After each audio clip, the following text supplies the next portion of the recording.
네,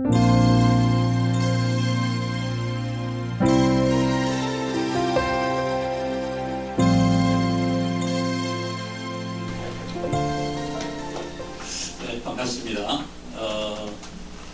저는 한국의 온누리교회가 초기부터 세운 국제선교회 운영을 맡고 있는데, 온누리교회가 지금 39년째 되고 있기 때문에 저희가 한 32년 정도 됐습니다. 초기 단계에 이제 그걸 두란노 국제선교회를 직접 세운 것이죠. 뭘 하기 전에 설명을 하기 전에 선교 행정 가버넌스라고 여러분들이 어떻게 보면 굉장히 그냥 친근할 수도 있고 좀 생소할 수도 있는데, 이거를 정확하게 어떤 법적인 터미널로지로 정의하는 건 쉽지가 않지만 서로 이해를 공유하기 위해서 나름대로 제가 좀 제가 이해하고 있는 말을 말씀드리면, 행정하고 가버넌스가 같다면은 이 두 개를 이렇게 병립적으로 쓸 이유가 없겠죠. 그러니까 유사성이 있겠지만 차이가 분명히 있다는 것을 암시하는 것인데, 행정이라고 할 때는 보통 이제 administration, 어떤 단체가 시스템과 목표를 가지고 운영을 할 때 그 목표를 우리가 이행한다 이렇게 표현하기도 하는데, 그것을 이행하는 어떤 구조나 이런 것들을 이제 우리가 행정이다라고 얘기를 하면, 그것을 이행시키는 어떤 정책, 그것이 구조 같은 것을 본다면, 스트럭처를 본다면 우리가 그게 이제 어떤 시스템이다 이렇게 볼 수도 있고, 가버넌스는 저는 조금 더 이제 좀 폭넓은 개념이 아닌가 하는 생각이 듭니다. 그러니까 그런 조직이나 행정이나 이런 시스템이 우리가 보통 이런 정치, 경제 이런 거 가버넌스라는 표현을 많이 쓰잖아요. 회사도. 그럴 때 가버넌스는 보통 앞에다가 굿 가버넌스라는 그 형용사가 들어가서 보통 두 단어를 많이 씁니다.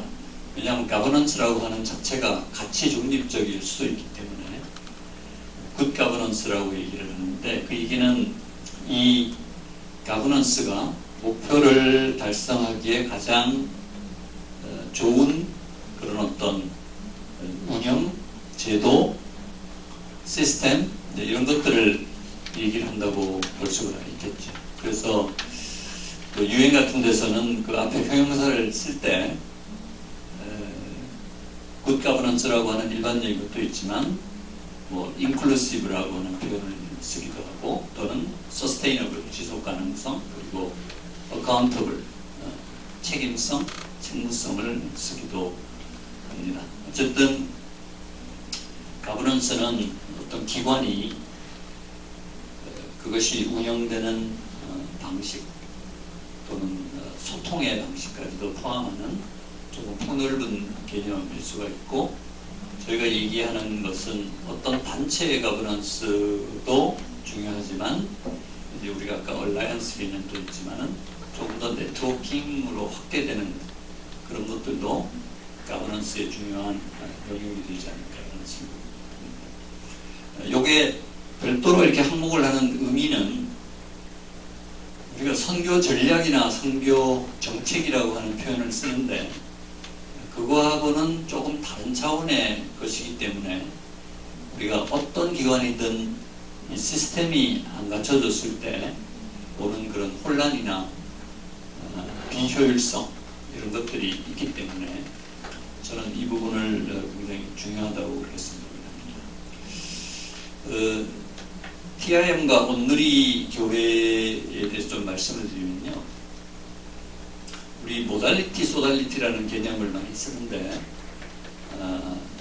조금 말씀을 드리면 동전의 양면이다, 또 자전거의 두 바퀴다라고 표현을 하는데, 모달리티는 보통 이제 교회와 같은 신앙 공동체, 어떤 가치 공동체를 얘기를 할 때 모달리티라고 얘기를 합니다.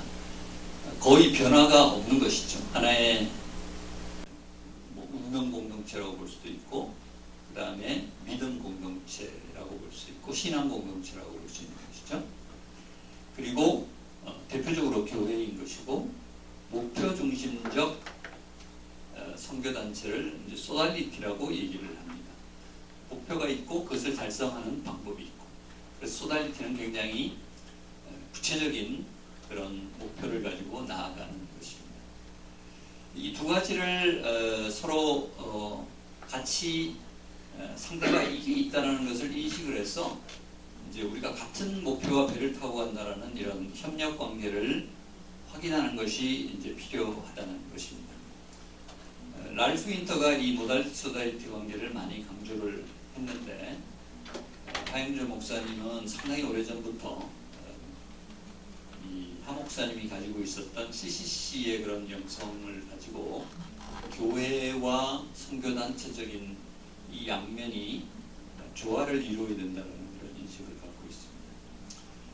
교회의 역할은 선교사를 선발하고 동원하고 파송합니다. 중보기도를 하고요. 공동체의 책임 선교사로 저희가 연결이 됩니다. 한 다락방에 한 선교사를 연결시킵니다. 한 다락방이 보통 한 100여 명 정도 되는 구조인데요. 그렇게 해서 계속해서 서로 기도 제목을 주고받습니다. 아울리치를 또 하고요. 저희 오늘의 교회 전통은 매년 첫째 주, 둘째 주 2주 동안 그 해에 성도 각자가 선교 헌금을 작정하는 그런 전통을 갖고 있습니다. 그 작정된 선교 헌금이 1년간의 선교 사역을 이렇게 커버해주는 그런 구조로 되어 있습니다. 그리고 교회에서 재정 지원을 해주고요, 후원을 해주고, 그리고 훈련과 파송을 해주고, 본부에 융합선교적인 여러 사역팀을 현장으로 또 보내기도 합니다. 선교단체, 저희 경우는 이제 TIM이 되겠죠. 역할은 교회가 어떤 선교 비전을 가지고 있는데 그것을 교회가 뜻하고 있는 선교 비전에 맞게 실현 및 검증을 한다는 것입니다. 이게 왜 중요하냐 하면은 저희가 선교사는 이제 두 가지 신분을 가지고 있죠. 하나는 파송교회와 파송단체. 그런데 교회가 후원을 하지만 많은 경우 단체로 이제 허임이 되면은 그 뒤에 이 선교사가 하는 여러 가지 사역 활동 이런 것들이 이 교회가 잘 정확하게 리얼타임으로 캐치가 되지 않는 경우가 상당히 많습니다. 여기서 이제 기도 제목 편지를 보내지만 그럴 때 그 모달리티 수달리티적인 이제 하나의 관계가 계속해서 같은 실시간으로 서로 공유되는 것들이 조금 부족할 수가 있다는 것이죠. 그래서 교회로서는 본인들이 갖고 있는 선교 비전의 방향에 맞게 현장에서 어떤 선교사님들이 그것을 실현시킨다라는 것을 좀 검증하는 것이 필요한데, 우리 선교단체가 그걸 해주는 것이죠. 그리고 교회 개척을 하고 싶다라고 교회가 생각할 때 해외에 현장에서 그걸 실행을 해주고요. 그리고 현장에서 지금 새로운 선교 환경이 이렇게 변화되고 있습니다. 난민이 중요해지고 있습니다. 또 이쪽에서는 국가가 선교를 더 어렵게 하는 법을 만들고 있습니다. 최근에 뭐 베트남이나 인도나 이런 것들 우리가 보고 있죠. 그 다음에 중국. 그럴 때 그것을 피드백을 본부에 해줌으로써 본부가 새로운 정책 방향을 만들 수 있는 하나의 베이스가 되도록 하는 것이죠. 우리가 7, 8년 전에 봤던 중국을 철수하는 그때도 중국 정부의 움직임, 현장에서의 움직임을 선교사들이 계속 보고를 했을 때 우리가 그 트렌드를 보고 이걸 우리가 빨리 빼야 되겠다라는 결정을 하게 되는 것이죠. 그리고 교회의 기도, 재정, 단기 사역 지원을 하고 싶은데 그것을 잘할 수 있는 필드가 이제 필요한 것이죠. 그래서 저희로서는 이제 이것들을 계속해서 있습니다. 모달리티인 온누리 교회와 소달리티인 두란노 해외 선교회. 얼마 전까지 해외 선교회라고 저희가 이름을 지었는데 지금은 국제 선교회로 명칭을 좀 개칭을 했습니다. 아까 말씀드린 그런 내용이고요. 또 하나 이제 또 다른 개념은 모달리티 소달리티 관계. 두 번째는 융합선교 또는 융합선교 매트릭스라는 개념을 제가 좀 저희 이제 물론 온누리에서 사용하고 있는 개념이긴 한데 좀 말씀을 드리면 일단 온누리 선교가 지금 추가하고 있는 선교 개념의 핵심 개념을 보통 이제 네 가지로 많이 정리를 하는데요. 융합선교 컨버전 선교는 일단 온누리가 갖고 있는 모든 선교 사역 컨텐츠 역량을 선교 현장으로 투여할 수 있도록 하자라는 것이 기본 개념입니다. 왜냐하면 사실 우리가 선교사가 현장에서 교회를 개척한다고 했을 때 교회 개척하고 나서 교회를 운영할 때는 우리 한국에서 있는 교회 개척과 운영하고 사실은 거의 같은 양상이죠. 현장에 그것을 리드하는 분들이 현지인의 중심이라고 하는 것만 다르고, 그럴 때 교회가 필요로 하는 여러 가지 사역이나 컨텐츠는 한국의 온누리교회가 가지고 있는 것을 그대로 사실은 쓸 수가 있습니다. 그래서 사역팀과 컨텐츠와 뭐 1:1 프로그램이랄지 이런 모든 것들을 현장으로 보내자라는 것이 융합선교고요. 그리고 현지에서 있는 여러 가지 다양한 선교사, 타 선교사, 그 다음에 현지 로컬 교회, NGO 이렇게 하고 같이 하는 것도 이제 융합선교라는 개념으로. 총매는 잘 아시다시피 현지인 주도, 우리 선교사는 총매로 뒤로 빠지는 그런 것들을 얘기를 하는 거죠. 계획적 선교는 플랜드 또는 퍼포스풀이라고 하면서 선교사도 잘 훈련시키고 준비시키고 그리고 재원과 여러 가지 계획들이 굉장히 예측적인 그리고 목적 지향적인 선교를 해야 되겠다는 것이고, 그리고 협력 선교는 협력과 콜라보레이션과 네트워크 이런 것들을 얘기를 합니다. 저희로서는 온누리가 갖고 있는 굉장히 15개의 본부가 있고요. 사역본부가 대표적으로 이제 예배와 아버지 학교 가정사역 1:1 회복 차세대 BBS, B, 전도, 결혼, 선교, CGN 여러 가지 그런 사역 또는 팀들이 현장의 리드에 맞게 파견을 한다거나 또는 컨텐츠를 보내준다거나 이런 것들을 이제 하는 것이죠. 지난 한 2년 동안 저희가 현지 조사를 해서 어떤 사역팀의 파송이 필요하겠는가, 또 어떤 컨텐츠가 필요한가를 조사를 했고요. 한 몇 개에 달하는 그런 아이템들이 조사가 되었고, 지금 현재 본부 사역팀하고 연결을 해서 서로 매칭을 지금 하고 있습니다. 또 하나 이제 가버넌스에서 중요한 게 선교사 선돌과 파송의 과정입니다. 저희는 선교사를 선발해서 훈련시켜서 파송하고, 그리고 현지에서 케어링을 하고, 그리고 MK 사역을 또 케어링을 하고, 또 안식년에 필요한 여러 가지 훈련, 그리고 은퇴, 이렇게 선교사의 전체 주기를 관리를 하는데요. 저희는 본부에 총무, 제 본부장 밑에 총무와 부총무 둘이 있습니다. 부총무를 최근에 신설을 해서 조금 더 소통이 강화되고 있고요. 지역은 3개 지역 전략팀이 있습니다.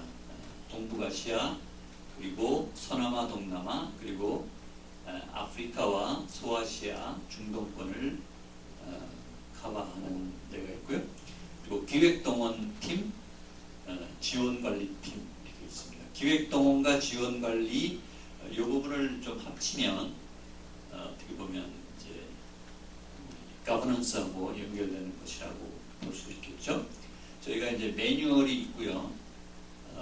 굉장히 포괄적인 매뉴얼이 있고, 일주일에 한 번씩 코디네이팅 커미티라고 운영위원회를 개최를 합니다. 그리고 한 달에 한 번씩 아까 기도의 중요성 강조했는데 저희가 한남동 기도회라고 하는 옛날부터 내려오던 매월 셋째 주 월요일에 하는 그런 기도회가 있습니다. 월요일 저녁에 하는 이유는 월요일 날이 교회 행사가 없잖아요. 그렇기 때문에 옛날에는 하영조 목사님이 직접 주재를 하고 많은 목사님들이 참석하도록 독려를 했기 때문입니다.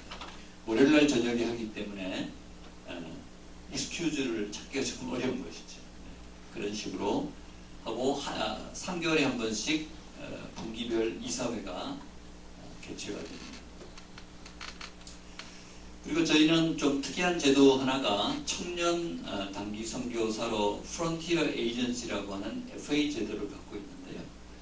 요거는 1년에 한 2회 각각 6개월씩 하는 단기 선교사 훈련 제도입니다. 대학 청년부에서 선발을 하고 저희 TIM이 한 달 훈련을 시키고 4개월 우리 TIM 현지 선교사가 받아서 관리하는 그런 방식입니다. 현지에서 4개월 동안 2개월간 언어 훈련을 하고요. 2개월 동안 전도 실습을 하는 방식입니다. 이 FA는 대학 청년부에서 어차피 풀타임 장기 선교사는 특별한 카테고리이기 때문에 대학 청년부 안에서 계속 사역을 하는 상황에서는 이 FA를 다녀왔다는 것이 굉장히 가장 높은 수준의 선교사의 후보이기 때문에 상당히 본인도 그렇고 주위에서 특별하게 좀 어텐션을 가지고 있고요. 이 안에서 저희 간사도 나오고 많은 풀타임 선교사들이 나와 있습니다. 또 한 가지 저희가 갖고 있는 좀 특이하고 의미 있는 제도는 TIM 현지 선교사 제도입니다. 보통 우리가 한국 선교사를 많이 보내는데요. 한국인 선교사가 현지 선교사하고 사역을 하다가 선교사급 레벨에 어느 정도 근접했다고 생각이 들면 이분들을 추천을 하면 본부에 1개월짜리 단기 선교사 훈련이 있습니다. 우리가 그걸 TP라고 하는데 터닝 포인트라고 하는데 거기서 1개월간 훈련을 시키고 TIM 현지 선교사로 파송이 됩니다. 그러면은 특별하게 더 이상 훈련이 없이 그분은 하고 싶은 때까지 계속해서 TIM 선교사가 되는 것입니다. 현재 한 45명의 축적된 연인원이 있고요.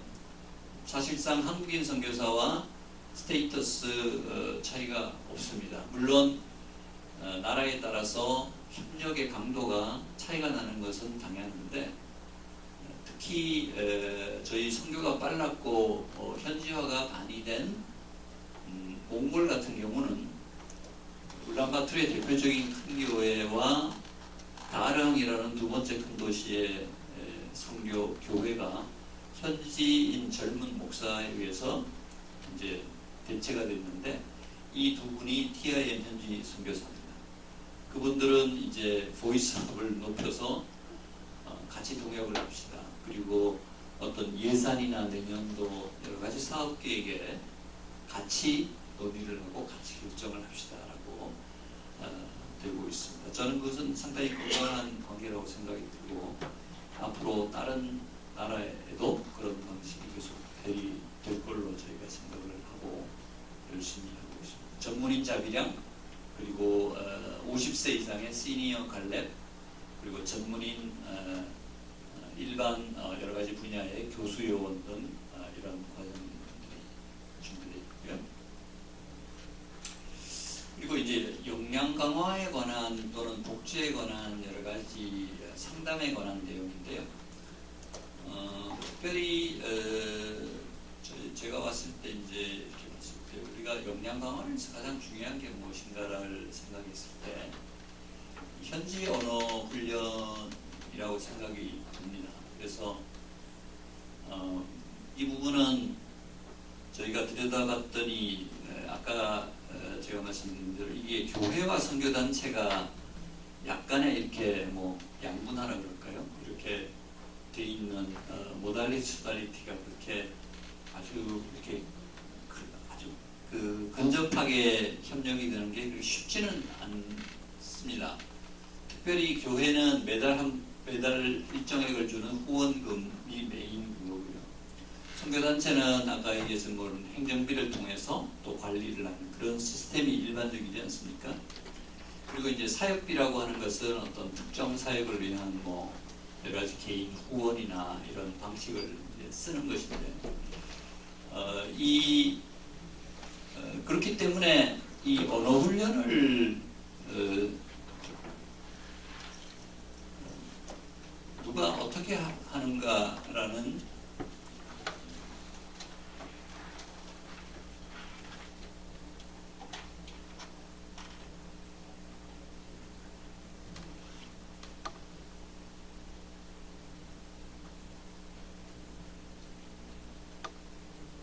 뒤로 오는 거 어떻게 하지?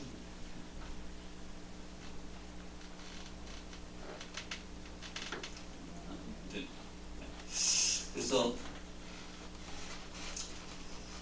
제가 생각했을 때는 저희 이제 온누리가 갖고 있는 독특한 이제 강점은 그런 모달리티가 서로 이렇게 오버랩이 되면서 함께 인테그랄하게 볼 수 있다는 측면입니다. 그래서 이 언어 훈련비가 특히 초임인 경우 그리고 전략적 재배치인 경우 사실상 초임과 비슷한 경우에 중요하다고 생각이 들었고, 그래서 2년 동안 부부 모두 그 현지어 훈련을 하는 데 있어서 드는 비용을 우리 본부가 지원을 한다 이렇게 이제 결정을 하고 여기 한 3년째 지금 접어들고 있는데요. 저는 뭐 우리 사실은 그런 뭐 외교관이나 또는 뭐 해외에서 하는 뭐 아마 지상서도 비슷할 겁니다. 그런 장기적으로 그 조직에서 사용할 그런 재원이 현지어가 필요한 경우에는 그 회사, 그 기관이 그것을 투자해야 된다라는 그런 생각이 드는데 이제 그런 개념인 것이죠. 근데 이게 이렇게 뭐 저희 방식이 다 적용되는 것은 현실적으로 뭐 쉽지가 않다고 생각되는데, 일단은 이런 목적성, 이런 필요성에 대해서는 좀 인식을 할 수 있다면 좋지 않을까 생각이 들고, 이런 문제의식이 있을 때 어쨌든 자꾸 기도하며 의견을 모아낼 때 어떤 또 솔루션이 나올 수도 있지 않을까 하는 생각이 듭니다. 연금, 자녀교육, 그 다음에 학자금, 의료비, 심리상담, 은퇴지원금 이런 건 뭐 대동소이 할 텐데 저희도 그거는 상당히 신경을 쓰고 있고요. 본인이나 또는 MK들의 그런 상담 희망시에 저희가 지원을 하면서 상담을 주고 있습니다. 또 한 가지 최근에 이제 시니어 쪽에 많은 선교사들이 생기면서 은퇴 나이에 가까이 오고 있는데, 지금 우리가 누구나 느끼듯이 지금 활동 연령이 상당히 높아지지 않고 있습니까? 저희도 지금 매뉴얼이 어떻게 되냐면 은퇴 70세 이후에도 본인이 희망할 경우에 5년까지 사역을 할 수 있도록 합니다. 이럴 때 물론 후원비와 사역비 지원은 없지만 본인이 지금 현재 거기서 계속 사역을 하고 있다는 그런 상황을 우리가 이제 증명을 해주는 것이죠.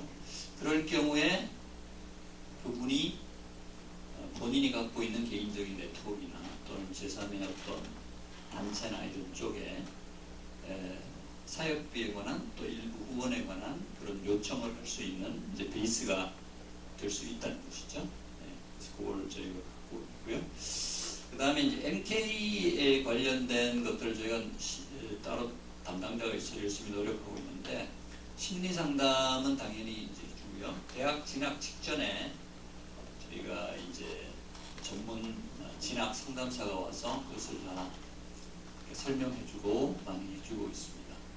특히 저희 선교사들이 많이 가는 한동대학의 경우는 과거에는 이제 MK들에게 약간 인센티브를 줬는데 최근에는 이제 그게 없었어요. 그래서 굉장히 경쟁적이고 쉽지는 않지만 그래도 많은 분들이 이제 응시를 하기 때문에 운동대학에 많이 들어가는데 저희가 중간에 또 가서 장로님들 함께 기도해주고 식사도 해주고 이런 것들을 또 한 가지 저희 온누리가 대학 청년부와 저희 선교사하고 연결된 독특한 프로젝트가 있는데 배워서 남주차 프로젝트입니다.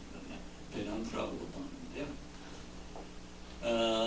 이거는 시작이 언제 됐냐면은 코비드 때 한국으로 들어온 선교사들이 짧게는 몇 개월, 길게는 뭐 1년 이상 이렇게 있었지 않습니까? 그때 MK들의 학업이 보충이 어렵기 때문에 언제까지 딱 시간이 정하면은 여기 로컬 학교에 보낼 텐데 그게 모호하니까 입학을 중간에 해주기 어려우니까 학업을 어떻게 커버하느냐 이제 이게 큰 문제가 됐습니다. 그래서 저희 대학 청년부 중에 이런 뭐 수학, 영어 이런 주요 과목에 잘하는 청년들을 이렇게 모집을 해서 선교사 자녀들의 학업을 커버해주는 방식으로 이제 시작을 했죠.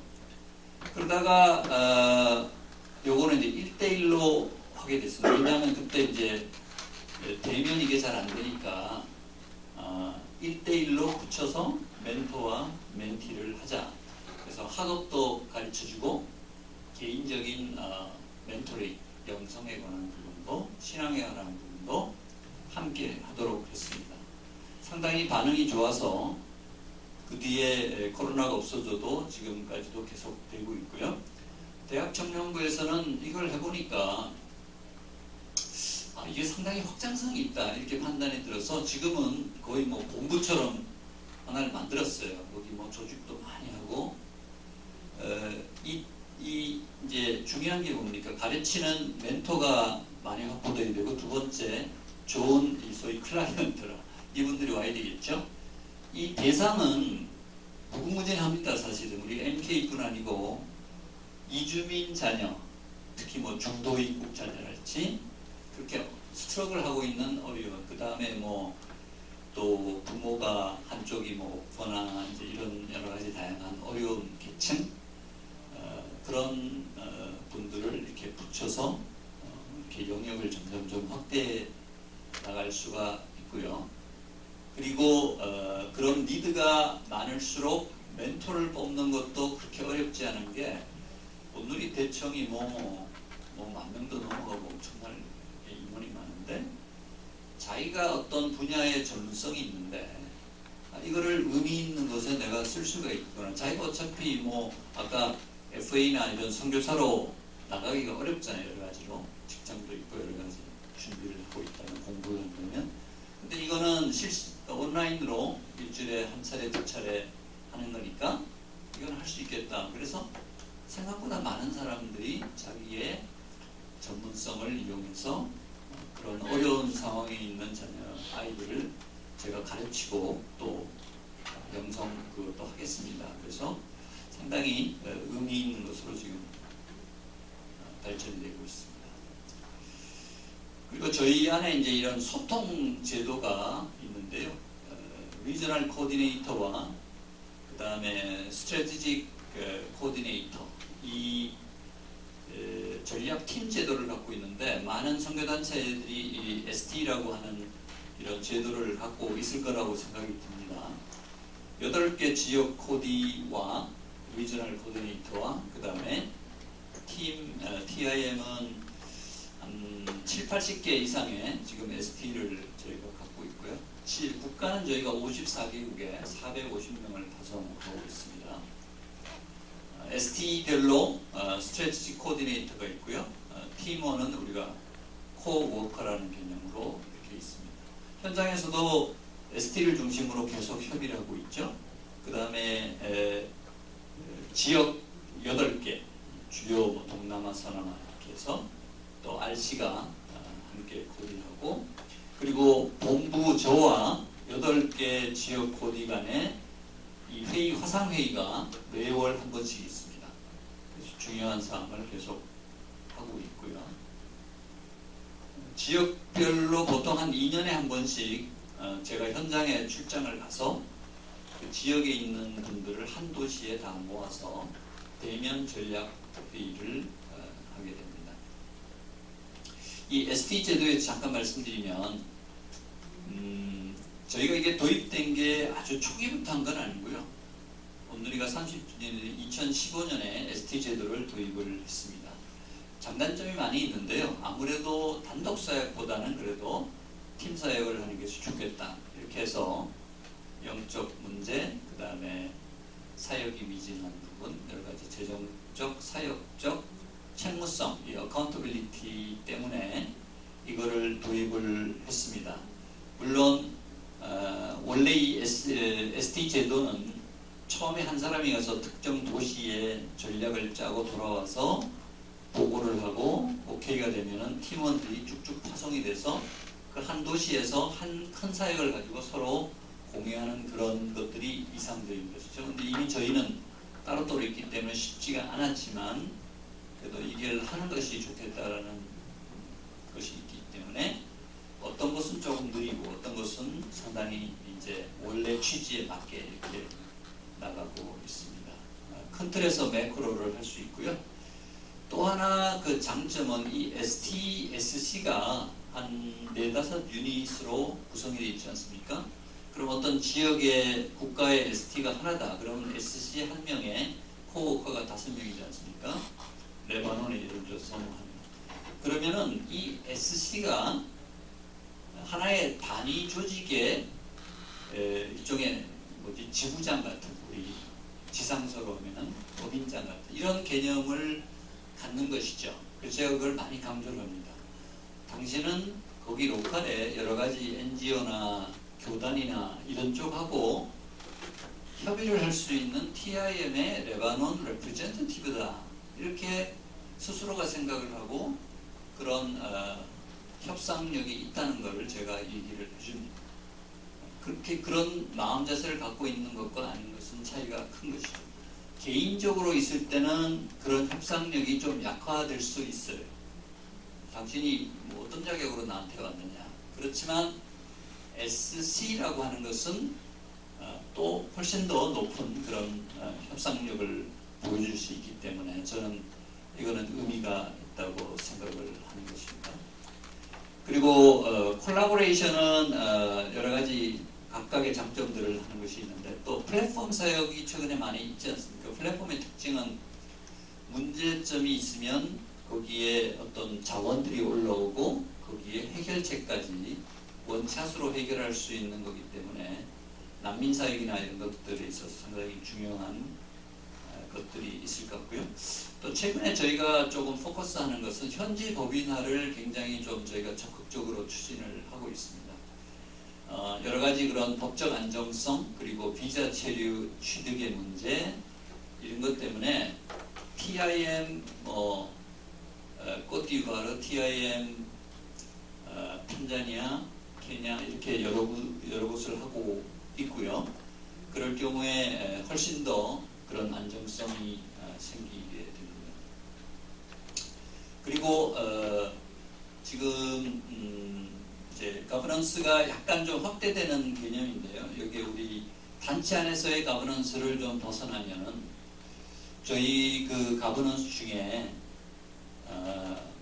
여러분도 느끼시겠지만 선교사의 활동 중에서 위기관리나 이런 쪽으로 들어가면은 의외로 정부와 협의해야 될 일이 많이 있습니다. 정부는 선교사를 굉장히 좀 어떻게 보면 관리를 해야 된다고 생각하나요? 그 어떤 문제점이 생기지 않도록 항상 선교사는 문제를 만들 수 있는 분이다, 이제 이런 식으로 생각을 할 수도 있죠. 그래서 그 전에 우리 김선일 사건들 많이 기억하는데 그 이후에 굉장히 이제 일종의 요주의 그 어떤 커뮤니티가 된 거죠. 근데 우리 위기관리 회의를 그 외교부에서 한 1년에 2차례씩 합니다. 저도 거의 많이 참석을 했는데 이제 가면은 늘 이제 그런 뭐 각국의 테러리스트 동향 이제 이런 전쟁의 위기 이런 어려운 점을 쫙 이제 부서별로 하죠. 그리고 나서는 이제 주의를 하라는지 이런 얘기로 결국은 들려지는데 최근부터는 저희 그 선교 단체 얘기를 많이 들었습니다. 시간을 거의 이제 반씩 할애를 해서 저희 단체 어려운 점 그런 얘기를 듣고 해서 점점 소위 그 주인 의식이 정부가 아니고 선교사가 더 중요하다. 왜냐하면 결국 선교사의 안위에 관한 문제이기 때문에. 그래서 저희가 그걸 많이 좀 이렇게 전환하고 있다고 생각하는데, 저는 그 전에 공공외교라는 것을 좀 많이 했는데요. 제가 정부 쪽에서. 퍼블릭 디플로머시는 한국을 국제사회에 굉장히 올바르게 또 좋게 인식시키는 그런 활동이거든요. 근데 제가 그런 얘기를 했어요. 전 세계 200개국 이상에 더 나가 있는 선교사들이 대사관이 없는 곳에서 얼마나 사실은 우리 대한민국을 위해서 온갖 어려운 거 다 사람들 도와주고 병원 세워주고 학교 세워주고 심지어는 라이베리아 같은 데 보니까 그 선교사님이 코란도에다가 뒤에다가 태극기를 탁 달고서 여러 가지 그런 영사일을 사실상 해주잖아요. 영사협력은. 그러니까 이런 걸 보면 윈윈 같은 공공의교적인 역할을 하니까 이게 같은 목적을 향해서 가는 같은 배를 탄 거나 마찬가지다 이렇게 얘기를 해서 우리가 서로 그렇게 어떤 컨트롤 해야 되는 그런 것보다는 협력을 할 수 있는 것이다 이렇게 많이 강조를 했습니다. 마지막 페이지인데요. 그렇기 때문에 이제 지금 국제적으로 네트워킹하고 협력하고 플랫폼 사역 이것이 굉장히 이제 중요하게 대두가 되고 있고요. 이번 서울 인천 4차 로잔대의 슬로건은 Let the Church declare and display Christ together. 예수님을 함께 교회들이 선포하고 나타내자라는 것입니다.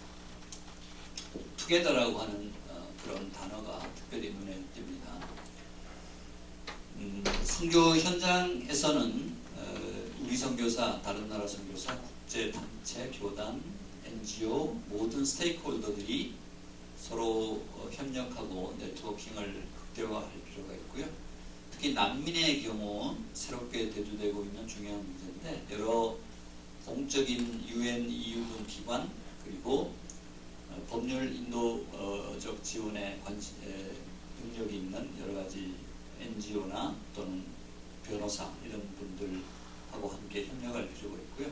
플랫폼 아까 말씀드린 대로 문제, 리소스, 솔루션 이거를 한꺼번에 할 수 있기 때문에 이런 것들을 많이 우리 새로운 가버넌스로 할 필요가 있겠다는 생각이 듭니다.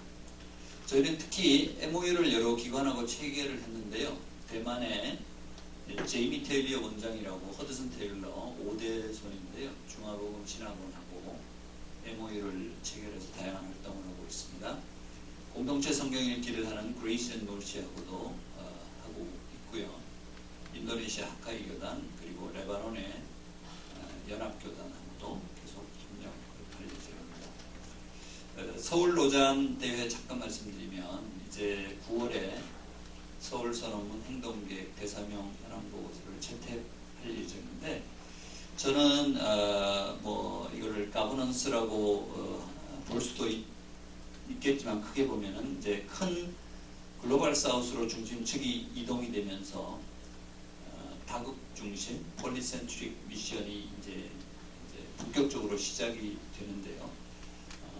이게 서구가 페이즈 아웃이 되고 글로벌 사우스가 턴을 이어받아서 나간다기보다는 결국은 모두가 함께 해야 되는 그런 포용적인 인클루시브한 폴리센트릭 미션이 필요하지 않겠는가 그런 생각이 들고 이 디지털 시대의 폴리센트릭 미션을 위해서 우리가 어떤 좀 새로운 가버넌스까지도 생각을 해야 되겠는가라는 것이 우리 이제 숙제로 들어오는 것 같습니다.